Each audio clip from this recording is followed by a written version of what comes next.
One of the most important issues that we want to consider in terms of the limitations of the current model is the idea of talking about the events that you've experienced and going through all the painful details and stories and all of the painful aspects, which in therapeutic terms are often poured over weeks after weeks, really getting into the depths of what happened and the details of what happened.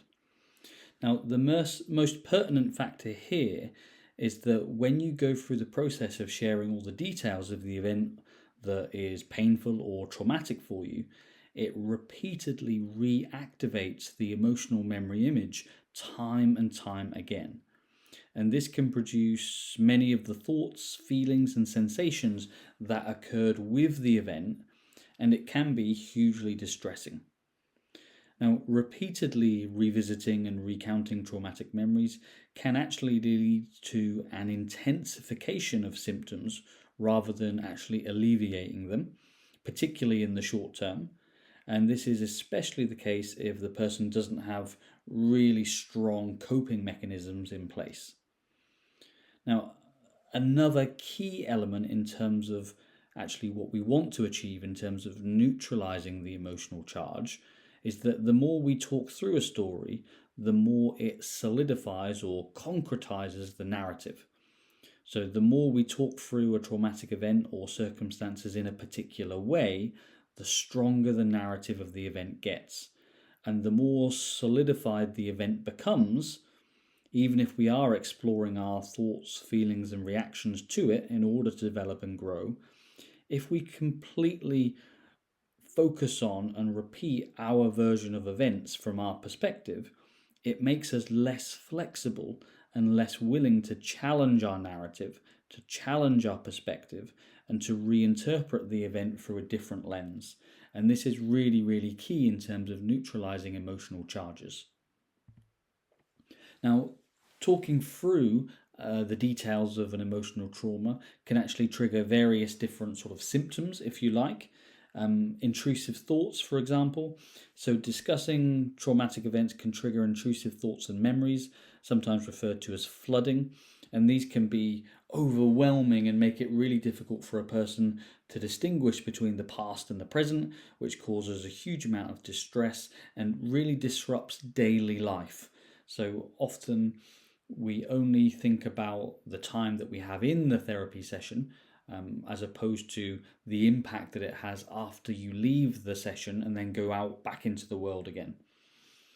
Discussing details can lead to flashbacks and, on the more extreme side of the spectrum, disassociation, because talking about them can provoke those flashbacks where the person feels as though the event is happening again, or where they feel numb or detached or disconnected from reality in some way. It can lead to self-blame and shame. So revisiting traumatic details can reinforce feelings of blame or shame, particularly if the individual or yourself is struggling to make sense of the event or feels responsible for what's happened. Now, even if the feedback that you get is aimed at and intends to ease that and to help you to see that actually there isn't a reason for you to be shameful, then this comes back to our emotions trump logic example or argument, where logically you might know you don't need to be ashamed, but actually you still feel that way anyway. And talking through the details can compound that. We touched on the disruption to daily life, so talking through the details of an event can cause lots of emotional upheaval. It can interfere with your concentration, your sleep, and just your ability to perform everyday tasks. It can also temporarily worsen symptoms of anxiety or depression, and it can make you more irritable. An important factor that's often not covered enough is how, when you go through and you detail and recount what happened in those traumatic events of the past, that it can lead to strained relationships in the present. Because of all these things, intrusive thoughts, flashbacks, shame, it can lead to and spill over into your current relationships because you might feel like you need to withdraw, or you're more irritable, or you're more reactive to family and friends. And this can sometimes lead to maladaptive coping. So, to manage the distress brought on by discussing these events, some people turn to unhealthy coping mechanisms such as binge eating, or alcohol, or social withdrawal, or other substance misuse issues.